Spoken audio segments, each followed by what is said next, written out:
오늘 말씀 제목은 나를 향한 하나님의 사랑입니다. 하나님이 우리를 사랑하시는 사랑을 우리가 알고 믿었노니 하나님은 사랑이시라. 사랑 안에 거하는 자는 하나님 안에 거하고 하나님도 그의 안에 거하시느니라. 이로써 사랑이 우리에게 온전히 이루어진 것은 우리로 심판날에 담대함을 가지게 하려 함이니 주께서 그러하심과 같이 우리도 이 세상에서 그러하니라. 사랑 안에 두려움이 없고 온전한 사랑이 두려움을 내쫓나니 두려움에는 형벌이 있음이라. 두려워하는 자는 사랑 안에서 온전히 이루지 못하였느니라. 우리가 사랑함은 그가 먼저 우리를 사랑하셨음이라. 오늘 사랑하는 여러분, 우리는 하나님을 아는 것만으로 충분하지 않습니다. 예수님을 아는 것만으로는 충분하지 않습니다. 예수님을 지식적으로 아는 것으로 충분하지 않습니다. 그러면 뭐가 더 필요합니까? 오늘 16절에 보니까 하나님 우리를 사랑할 사랑을 우리가 알고 믿었노니, 그렇습니다. 알 뿐만 아니라 반드시 믿어야 합니다. 아내가 남편에게 항상 묻습니다. 여보, 당신 나 사랑해? 사실 남편은 아내를 너무 사랑합니다. 이것은 진실입니다. 그러나 그것이 진실임에도 불구하고 아내가 남편의 사랑을 믿지 않는다면 그 아내는 늘 불안과 염려로 살아갈 것입니다. 부모와 자녀 간에도 마찬가지입니다. 부모가 그 자녀를 그처럼 사랑함에도 불구하고 자녀가 부모의 사랑을 믿지 않는다면 그 자녀는 늘 불안하고 외롭고 두려움에 사로잡혀 살 것입니다. 사랑하는 여러분, 하나님은요, 우리가 어떤 배경을 가지고 있느냐, 어떤 외모를 가지고 있느냐, 어떤 행동을 하는지 거기에 근거해서 우리를 평가하거나 판단하지 않으십니다. 하나님은 오직 예수 그리스도에 의해서 우리를 평가하고 판단하십니다. 그러므로 과연 하나님 나 같은 자를 받아주실까? 그런 생각을, 그런 질문을 하지 말기를 바랍니다. 나는 과연 하나님을 기쁘시게 하는 자일까? 그런 질문은 원래부터 잘못된 질문입니다. 여러분, 당신은 예수님을 나의 구주로 믿습니까? 그렇다면 당신은 충분합니다. 하나님께서는 당신의 모습에 어떤 상관없이 기쁨으로 받아들이십니다. 오늘 본말 18절 보십시오. 사랑 안에는 두려움이 없고 온전한 사랑이 두려움을 내쫓나니 두려움에는 형벌이 있습니다. 두려워하는 자는 사랑 안에서 온전히 이루지 못하였느니라. 자, 여기 나오는 사랑은요, 바로 아가페 사랑이요, 하나님의 사랑입니다. 아가페 사랑은 조건 없는 사랑입니다. 그리고 형벌이란 바로 두려움, 심판에 대한 두려움입니다. 왜 우리가 두려워하는가? 거기는 우리가 느끼기 때문에, 심판, 형벌에 대한 그런 어떤 심판을 생각하기 때문에. 여러분의 삶에 지금 두려움이 있다면 그건 많은 두려움이 있을 겁니다. 환경에 대한 두려움, 가정의 어떤 문제에 대한 두려움, 충분히 갖지 못한 것에 대한 두려움, 또 누군가를 잃어버릴까 하는 그런 두려움, 아니면 질병에 대한 두려움, 인간관계의 두려움 등등 갖가지 두려움들이 많이 있습니다. 그런데 오늘 성경은 말합니다. 온전한 사랑이 두려움을 다 내쫓나니, 할렐루야. 이 온전한 사랑은 모든 두려움을 다 쫓아냅니다. 그런데 이 온전한 사랑은 나의 사랑도 아니요, 여러분의 사랑도 아닙니다. 이 온전한 사랑은 나를 향한 하나님의 사랑입니다. 나를 향한 하나님의 사랑. 할렐루야. 나를 향한 이 하나님의 사랑. 오늘 이것이 오늘 설교 제목입니다. 오늘 여러분, 나를 향한 하나님의 사랑이 얼마나 크고 놀라운지 그 사랑을 넘치도록 받기를 축복합니다. 그렇습니다. 하나님께서 저와 여러분을 얼마나 사랑하는지를 알게 되면 여러분 모든 두려움은 한순간에 다 떠나갑니다. 오늘 우리가 읽었던 19절 보십시오. 우리가 사랑함은 그가 먼저 우리를 사랑하였습니다. 여러분 잊지 마십시오. 그가 먼저, 하나님께서 먼저 나를 사랑하셨습니다. 그 사랑의 증거가 바로 예수님의 십자가이죠. 우리가 아직 죄인 되었을 때, 이번에 행복 힐링 캠프 때 가장 큰 은혜를 받았던 십자가.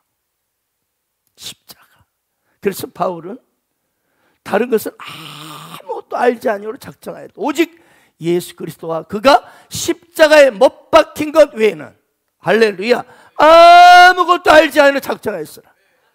그래서 바울은 어떤 상황과 문제 앞에서도 자유하고 담대했던 것입니다. 그렇습니다. 율법의 전체 요지는 딱 이것입니다. 첫째는 마음을 다하고 목숨을 다하고 뜻을 다하여 주 너의 하나님을 사랑하라. 두 번째는 내 이웃을 내 몸과 같이 사랑하라. 이것이 온 율법과 선지자의 대강령이다. 이 말은 율법의 요지라는 것입니다.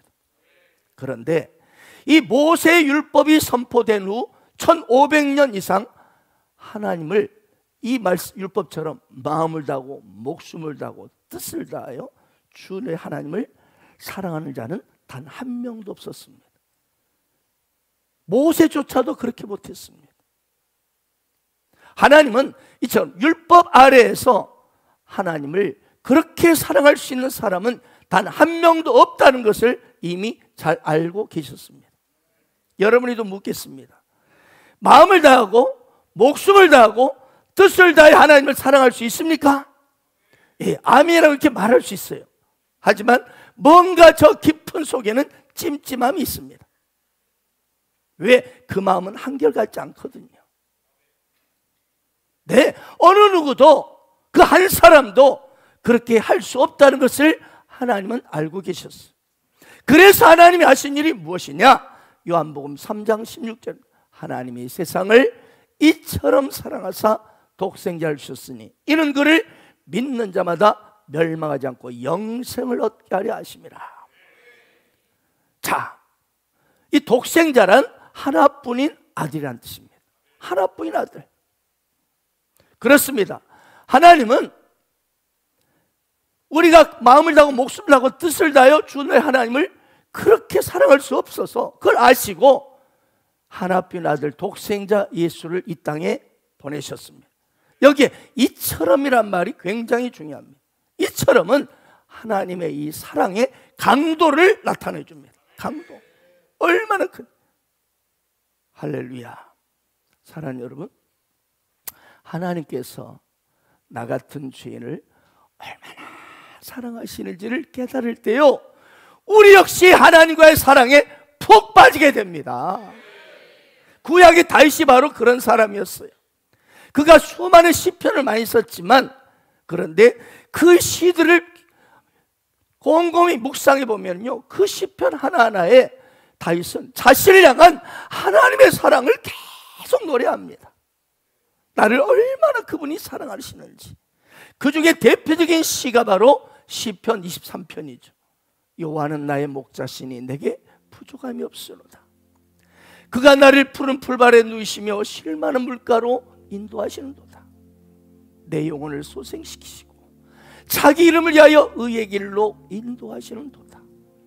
내가 사망의 음침한 골짜기를 다닐지라도 해를 두려워하지 않을 것은 주께서 나와 함께 하심이라. 주의 지파와 막대기가 나를 안위하시나이다. 주께서 내 원수의 목전에서 내게 상을 차려주시고 기름을 내 머리에 부으셨으니 내 잔이 넘치나이다. 내 평생의 선하신 그 인자하심이 반드시 나를 따르리니 내가 여호와의 집에 영원히 살리로다. 다윗은 이처럼 자신이 얼마나 하나님도 사랑받는 자임을 늘 인식하고 느꼈습니다.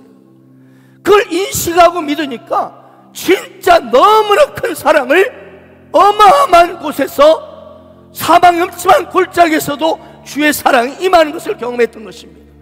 그래서 그 역시도 어때요? 하나님의 사랑에 완전히 빠져버렸습니다. 하나님을 사랑하고 그의 성전에만 주님이 계신 곳에만 문지기로도 있는 것도 나는 감사하고 좋겠다. 그처럼 주님을 그토록 사랑하는 사람이 되었습니다. 원래 다윗이 그처럼 사랑한 사람이 아니에요. 근데 살다 보니 얼마나 하나님 나를 사랑하시는지, 그걸 계속 경험하게 되니까 더 미치도록 주님을 사랑하는 거예요. 할렐루야. 우리 다 같이 찬양합시다. 여호와 나의 목자 내게 부조하네.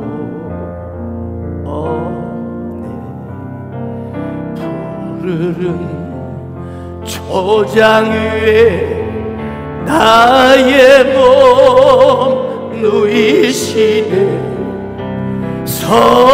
선한 목자 오 나의 목자여 생수가 넘치는 곳 날 인도하신 주님의 지팡이가 주님의 지팡이가 아니 안에 나를 주께서 원수 앞에 상으로 베푸시네. 선한 목자 오 나의 목자여 생수가 넘치는 곳 난 하시네.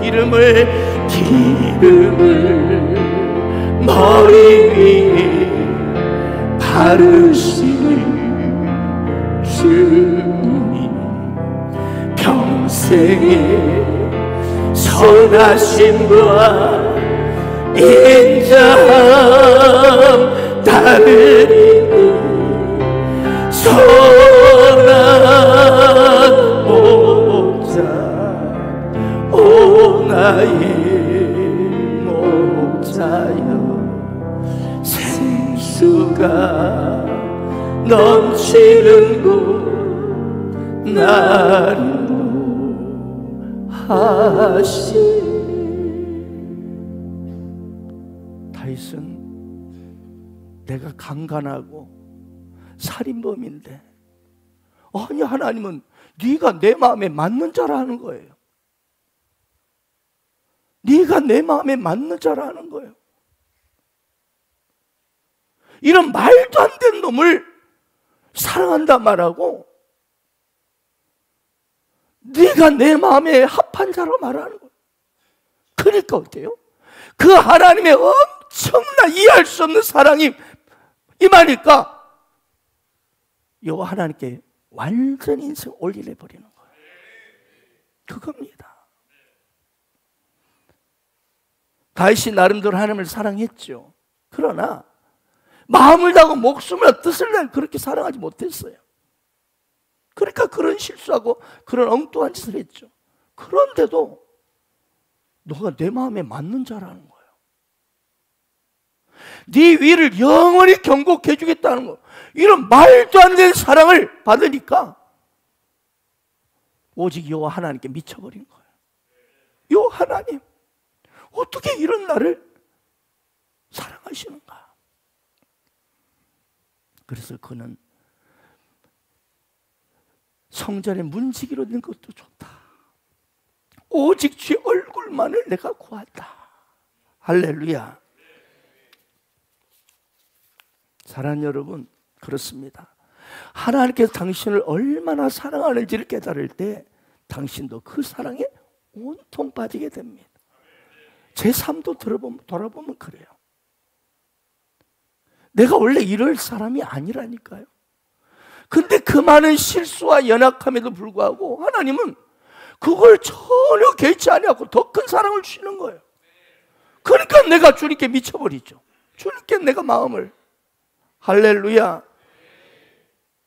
내 모습과 내 꼬라지를 보면 내가 어떻게 이 집사가 되고 이런 목회자가 될 깜냥이 안 된 사람인데 그렇게 나를 부르시는 거예요.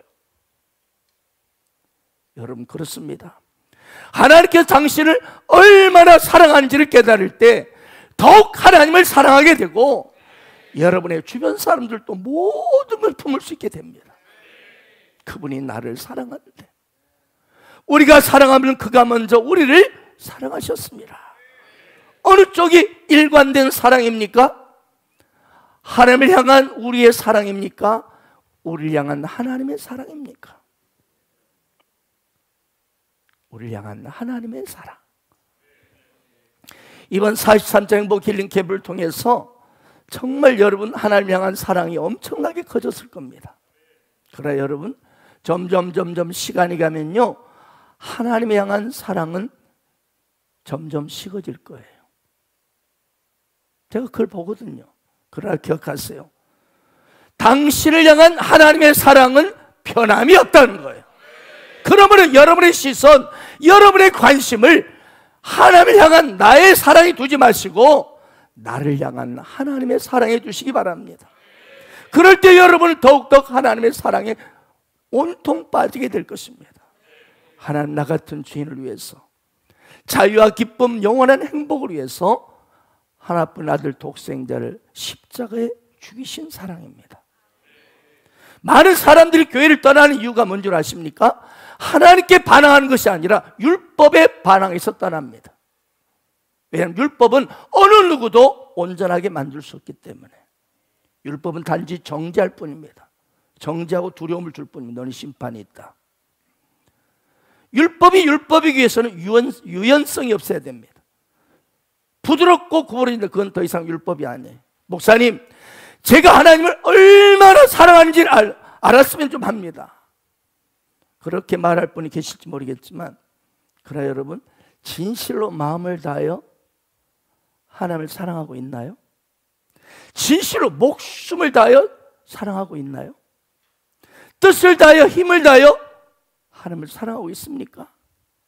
물론 사랑하고 있죠. 그러나 부족합니다. 흔들립니다. 울퉁불퉁합니다. 이처럼 율법은 한없이 연약한 나의 모습을 알도록 이렇게 도와줄 뿐입니다.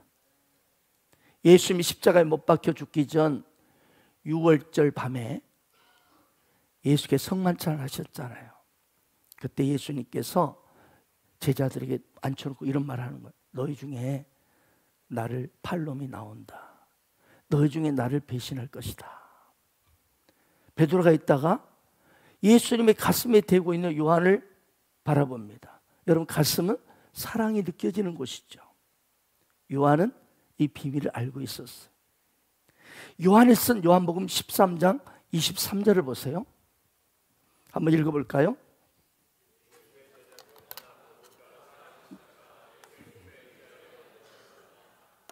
네.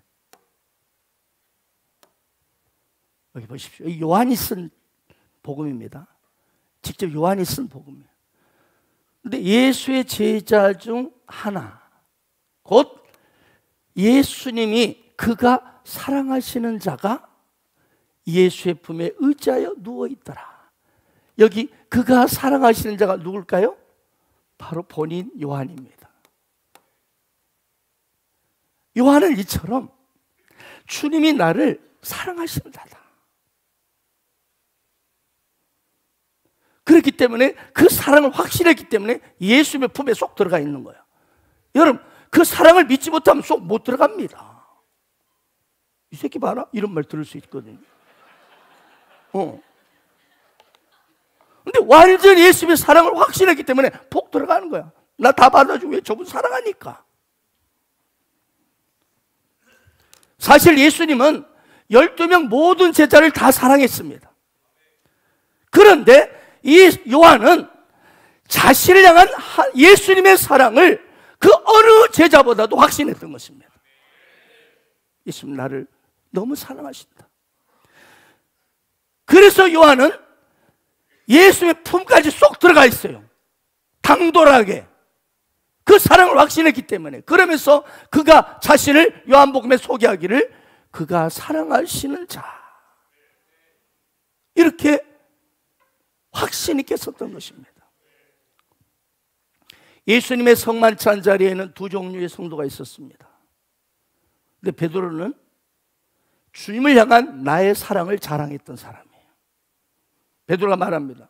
주님, 여기 있는 이 새끼들은 다 주님을 배반할지라도 나는 결코 주님 버리지 않습니다. 배신하지 않습니다. 주를 위해 내 목숨까지도 버릴 것입니다. 이렇게 자랑했습니다. 여기 베드로는 주님을 향한 자기의 사랑을 자랑하는 자를 대표합니다. 그런데 예수님의 품에 의지하여 누워있던 요한은 자신을 향한 주님의 사랑을 사랑하는 자를 대표합니다. 베드로는 율법을 대표하고 요한은 은혜를 대표합니다. 그 밤이 지나기 전에 주님을 향해서 내가 얼마나 주님 사랑하는지 자랑하는 베드로가 어떻게 되었나요? 예수님을 그것도 3번씩이나 저주하고 맹세하며 부인하는 자신을 발견하게 됩니다. 그러나 나를 향한 주님의 사랑을 느끼며 인식하며 확신하며 자랑하던 사도 요한은 어떻게 되었습니까? 모든 제자들을 다 도망쳤지만 이 요한만은 끝까지 예수님의 십자가 밑에 있었다는 사실을 아십니까? 그처럼 주님을 사랑한다고 자랑하던 베드로는 그 자리에 없었습니다. 예수님의 십자가를 몰래 따라서 도망쳐서 숨어있던 골방에서 새벽 닭이 올 때 통곡하며 회개하고 있었던 것입니다. 예수님이 십자가에 못 박혀 마지막 숨을 거두기 직전의 장면 보겠습니다. 요한복음 19장입니다. 예수께서 자기 어머니와 사랑하시는 제자가 곁에 서 있는 걸 보시고 자기 어머니에게 여기도 보십시오. 요한은 뭘 표현합니까? 사랑하시는 제자로 자기를 표현합니다. 아주 강력합니다. 주님은 나를 너무 사랑하신다는 굳이 그냥 예수께서 자기 어머니와 그냥 제자가 그 제자가 이렇게 하면 되는데 사랑하시는 제자. 곁에 서는 보고 자기 어머니 말씀하 여자여 보소서 아들입니다 하시고 또 그 제자 요한이죠. 보라 네 어머니라 하시는데 그때부터 그 제자가 자기 집에 모시니라. 그렇습니다. 요한만이 끝까지 예수님이 십자가에 머물러 있었습니다. 그리고 예수님의 마지막 유언을 듣고 어머니 마리아를 자기 집에 모십니다. 그렇습니다. 주님을 향한 나의 사랑을 자랑하는 자는 곧 실패할 수 있습니다. 곧 실패합니다.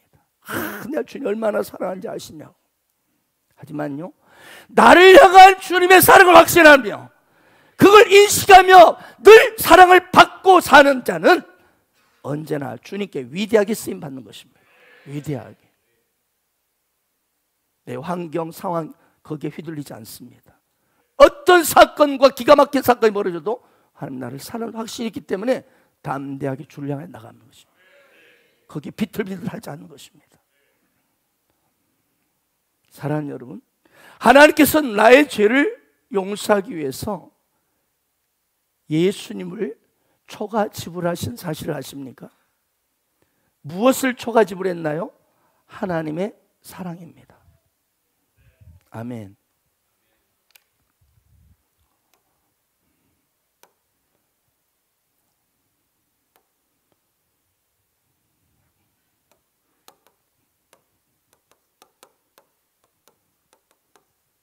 이 초가 지불이라는 단어를 여러분의 가슴에 새기십시오.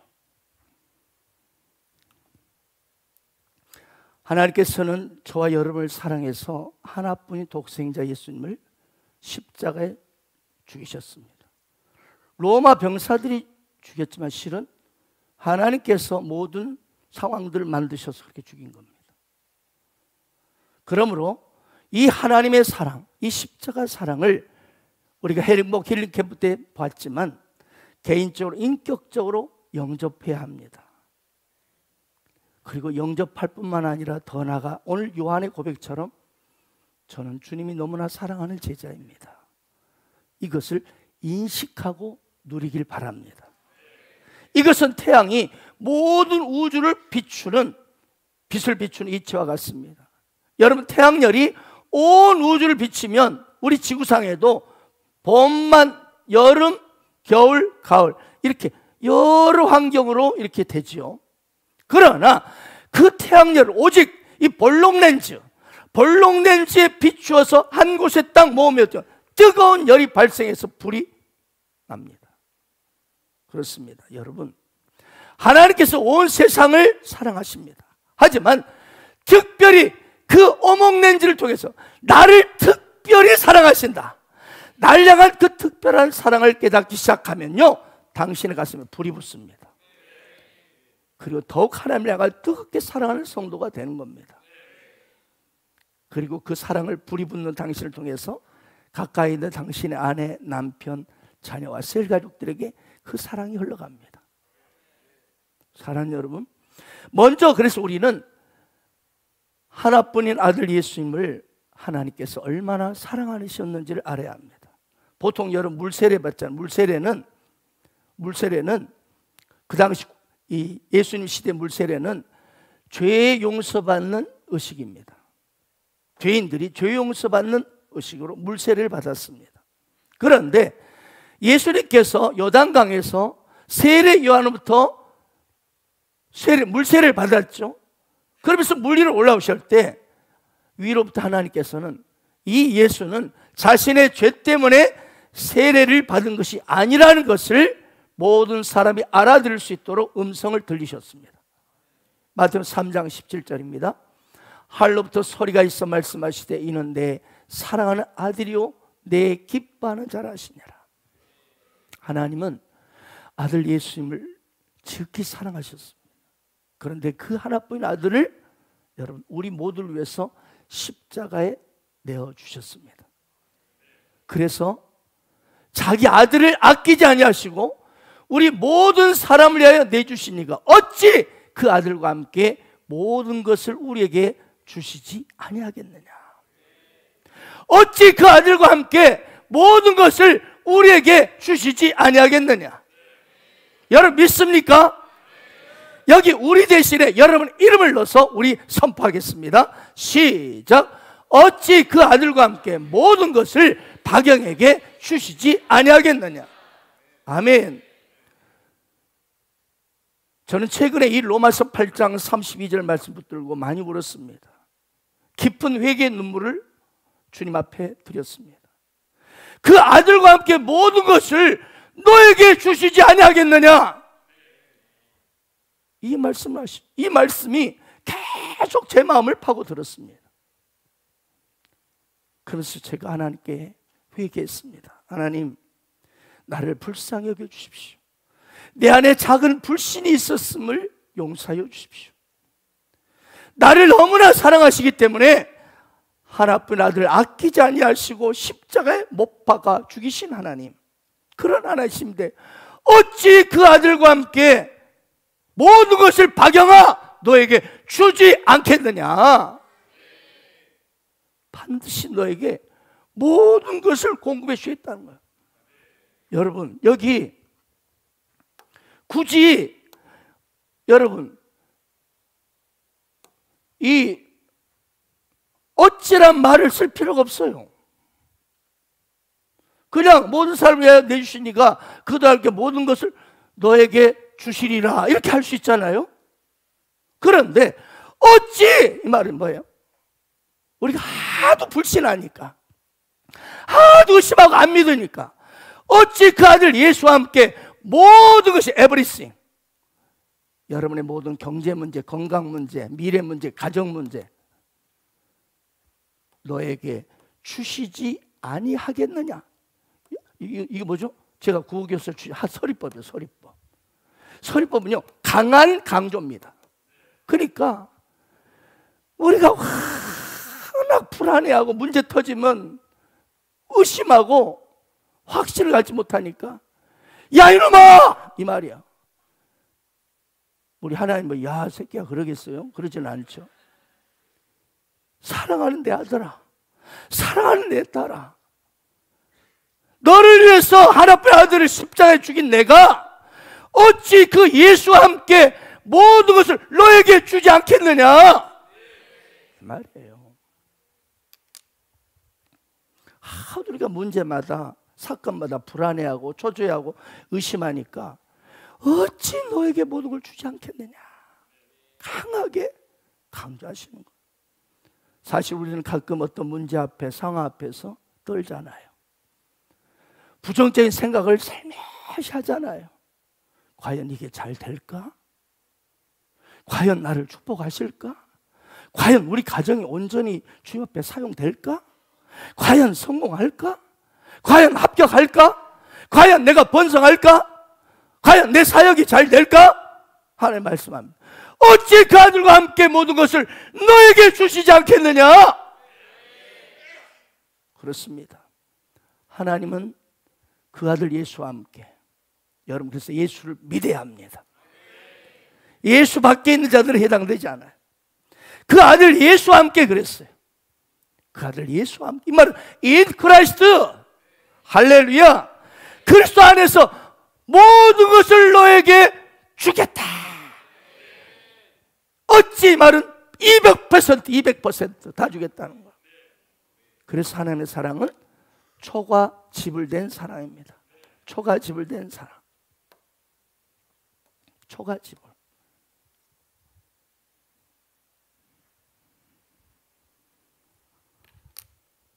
그러므로 여러분이 혹시 하나님께 재정적인 돌파를 구하면서도 그것이 일어날 수도 있고 안 일어날 수도 있다는 그런 생각한다면, 지금 부정적인 그 생각, 안 일어날 수도 있겠다는 그 생각, 예수 이름으로 거절하세요.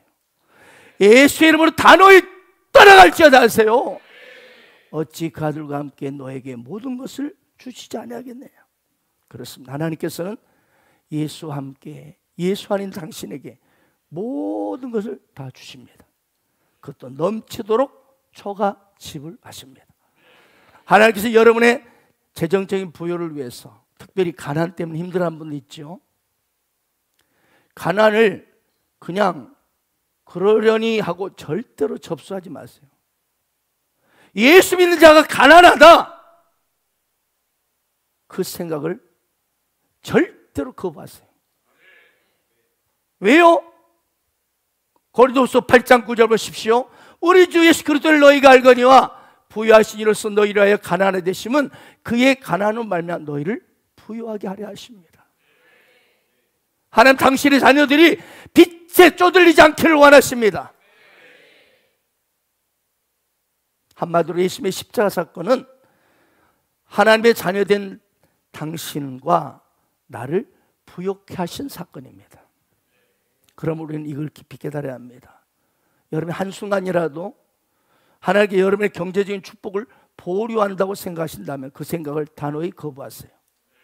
또한 하나님께 당신에게 건강의 축복을 주실 수도 있고 안 줄 수도 있다는 그런 부정적인 생각을 한다면 안 줄 수 있다는 생각을 예수의 이름으로 떠나갈지어다. 아멘.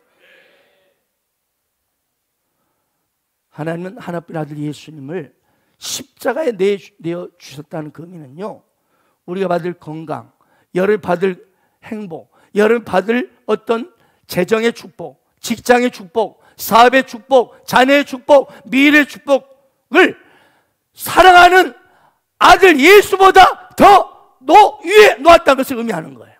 그렇기 때문에 더 여러분을 더 그 축복을 원하기 때문에 예수님을 버린 것이죠. 그래서 예수님의 하나님의 사랑은 초가 지불된 사랑입니다. 여러분 기억하세요? 하나님은요, 당신이 하나님과 교회를 위해서 헌신했기 때문에 사랑한 것이 아니에요. 당신이 하나님과 교회를 열심히 봉사하고 섬기는 때문에 사랑한 것이 아닙니다. 예수님이 아무 행한 적도 없었어요. 없었을 때 위로부터 세례만 받고 나왔는데 이는 내가 사랑하는 아들이요 내가 기뻐하는 자라고 하셨습니다. 그리고 예수님께서는 그렇다, 나는 하나님 아버지로부터 나는 사랑받는 자다, 나는 너무나 기쁨을 받는 자다라는 인식을 갖고 나아갈 때 그 인식이, 그 믿음이 힘이 되고 능력이 되었고 삶의 현장에서 마귀를 때려잡고 승리하고 숱한 기적을 행하는 주님이 되셨다는 사실을 기억하시기 바랍니다. 그러므로 내가 여러분 하나님의 사랑받는 자다, 그것도 초가 지불된 사랑을 받은 자는 사실을 인식하며 사세요. 여러분의 삶의 현장 그렇게 살아갈 때 실제로 예수님처럼 하나님의 능력이 나타나고 그 능력을 통해서 놀라운 일들을 경험하게 될 것입니다. 믿으시면 아멘 하시 바랍니다. 너무나 중요하니까 믿으시면 두 손 들고 아멘 하면. 하나님이 사랑하는 자가 지금 사무실로 들어간다.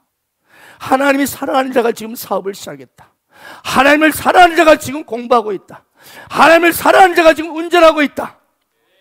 아멘. 하나님을 사랑하는 자가 이 사업의 그 파트너를 만나고 있다.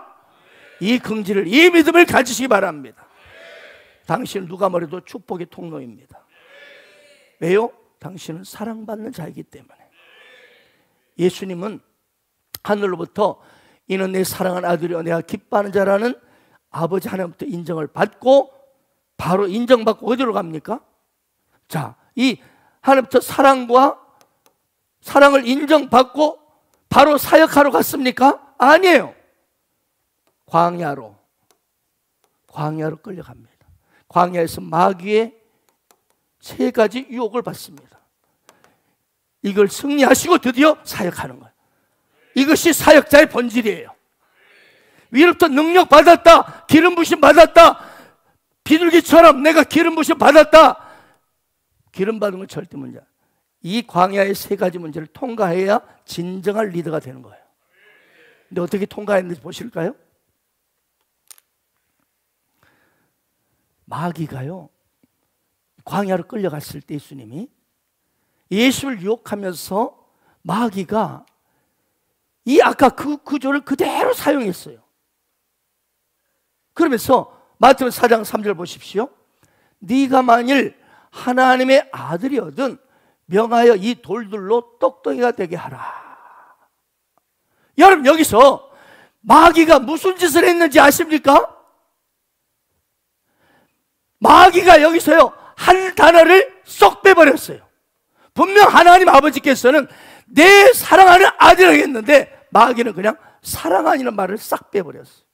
왜 그랬을까요? 예수님께서 하나님 아버지로부터 사랑받는 자는 이 사실을 확신한다면 마귀는 결코 유혹은 성공할 수 없기 때문에. 성공할 수 없어요. 여러분, 왜 여러분 마귀에 끌려간지 아세요? 이 확신이 없으니까. 하나님 아버지가 나를 얼마나 사랑하시는지 확신이 없으니까 넘어가는, 거기에 끌려가는 거. 상황과 문제 앞에 내 마음을 열어버리는 거예요. 여러분, 하나님은요 당신을 이 세상의 유일한 존재로 여기시며 사랑하십니다. 그러므로 당신은 수많은 이 땅 사람 중에 한 사람을 생각하지 마세요. 나는 예수님이 사랑하시는 유일한 아들이다. 나는 예수님이 사랑하시는 유일한 딸이다. 이렇게 생각하세요. 사람들이 당신을 어떻게 평가하든지 비평하든지 생각하든지 그거 중요하지 않아요. 너무나 우리는 사람들의 평가에 민감합니다. 거기에 마귀한테 유혹당하는 거예요. 하나님 내 행위, 내 꼬라지에 관계없이 한결같이 초같이 불한 사랑을 보이십니다.